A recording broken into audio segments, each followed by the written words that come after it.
I'm going to be comparing two separate ways to water your yard if you don't have a sprinkler system. I've used both of these and I like them for different reasons. This is a Melnor sprinkler and this is a Rainbird Snap and Go system.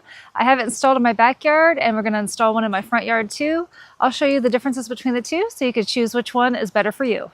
The first one we're going to talk about is this Melnor XT. This is one that I've had for many years, and in fact, I've probably bought about 6 of these because I've replaced all of my old sprinklers with these. And you can see that it's very, very simple to adjust this on the go. Each orange tab makes a different adjustment. The one on the front and back adjusts the forward and backward motion. The ones on the top adjust the width and narrowness of the flow. The dial on the side adjusts how far the water is thrown. It has a really nice sharp spike, and it also has nice brass fittings.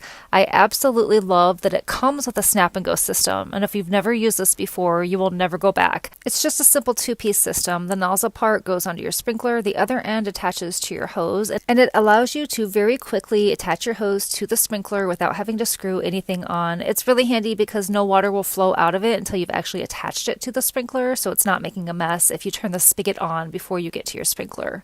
It has a really nice flow. I have pretty weak water pressure because I'm on a well, and I still get great power out of this.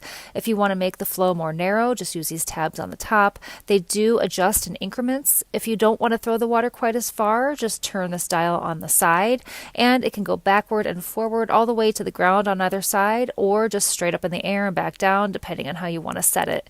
You can very easily just walk right up to it and make simple, quick adjustments. It throws the water pretty far, so you only need a few of these to cover your entire yard. So if you don't want to bother with a big installation project, this is a really simple answer. Or if you'd like to move your sprinkler around a lot, or if you are watering a garden bed, the Melnor XT is a great choice. But if you're looking for a more permanent solution, I would suggest this Rainbird Snap and Go system. If you don't have the ability or the budget to install an in-ground sprinkler system, this is definitely the next best thing. It also has a snap and go system, and I like to even make it more hands-free by putting a self-timer on the spigot of my hose so it goes on and off at the same time every single day.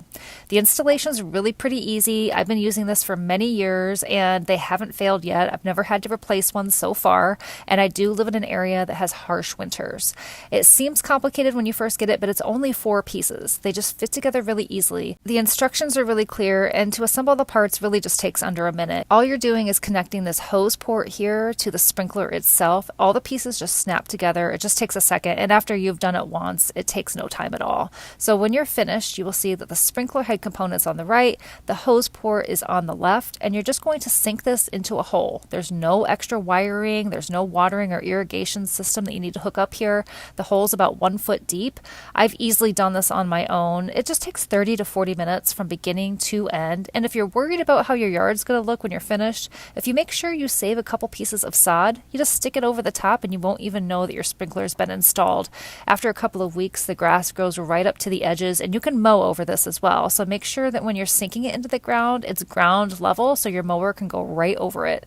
This works so great, and it's completely adjustable. This does throw the water a little bit further than the Melnor sprinklers. To get it started, all you need to do is drag your hose over and open up this green cap and insert your snap and go system. The sprinkler head will pop up automatically, just like any standard irrigation system. You will need to make an adjustment the very first time you use it. There are pins on either side, just like a regular sprinkler, that allow you to make an adjustment for left and right movement, so you can really customize where you want the water to flow. There's also a small pin that you can twist towards the front that allows you to adjust the throwing distance of the water. Those are the only 2 adjustments you need to make, and after that, it's all set. I've never really even had to reset these year after I set them the first time. It works flawlessly every single time. Do make sure that you don't lose the green cap because they are hard to replace, but I'm really impressed with the water pressure here. This is what I use for my day-to-day. I loved it so much in my backyard that I installed the full system in my front yard years later. But for smaller watering projects, I love the Melnor XT. Even though it's a smaller sprinkler, it is a solid performer and lasts for many years.